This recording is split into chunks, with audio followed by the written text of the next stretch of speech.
Sveiki gerbėmieji. Taroskopas ateinančiai savaitei. Būtinai dėkite patiktukus ir komentuokite. Jeigu šis video nesulauks 1000 peržiūrų, taroskopas mėnesiui bus uždarytas. Tik mėnesiui.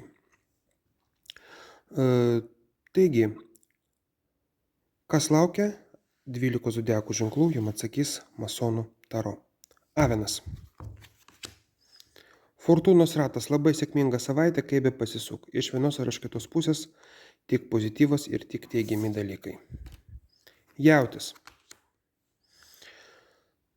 Taurių šešiakė ženklai iš praeities neduos ramybės. Dvyniai.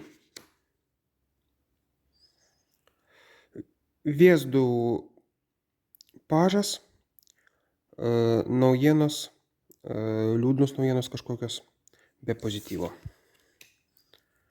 Vėžys. Labai įtemptas darbas, kadangi iškrito vėzdų arba šiuo atveju plaktukų dešimtakė.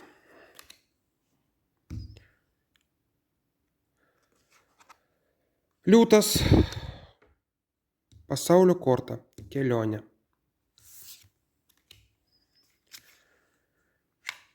Mergelė. Kardų dama. Didelis negatyvas iš moters, iš moteriškos pusės. Svarstyklės. Svarstyklėm pentaklių bartukas arba pažas, tai yra naujienos finansų fronte. Taip pat nauji finansiniai ištekliai. Neblogai. Skorpionas. Skorpionui vėlgi labai didelis darbas ir patarimas truputėlį pasidaryti kitokių darbų iš profesinės pusės. Šaulys. Šauliui puikius finansinės naujienos. Pagalba iš pažįstamų, iš draugų. Finansai plauks tikrai. Ožiaragis. Ožiaragiui keturakė pergyvenimas dėl pinigų. Keturakė pentaklių pergyvenimas dėl pinigų, tačiau šis pergyvenimas bus tuščias. Kadangi pergyventi nebus dėl ko. Vandenis. Vandeniui negeros naujienos ir liūdna kelionė. Žuvis. O žuvim naujas mokymosi etapas.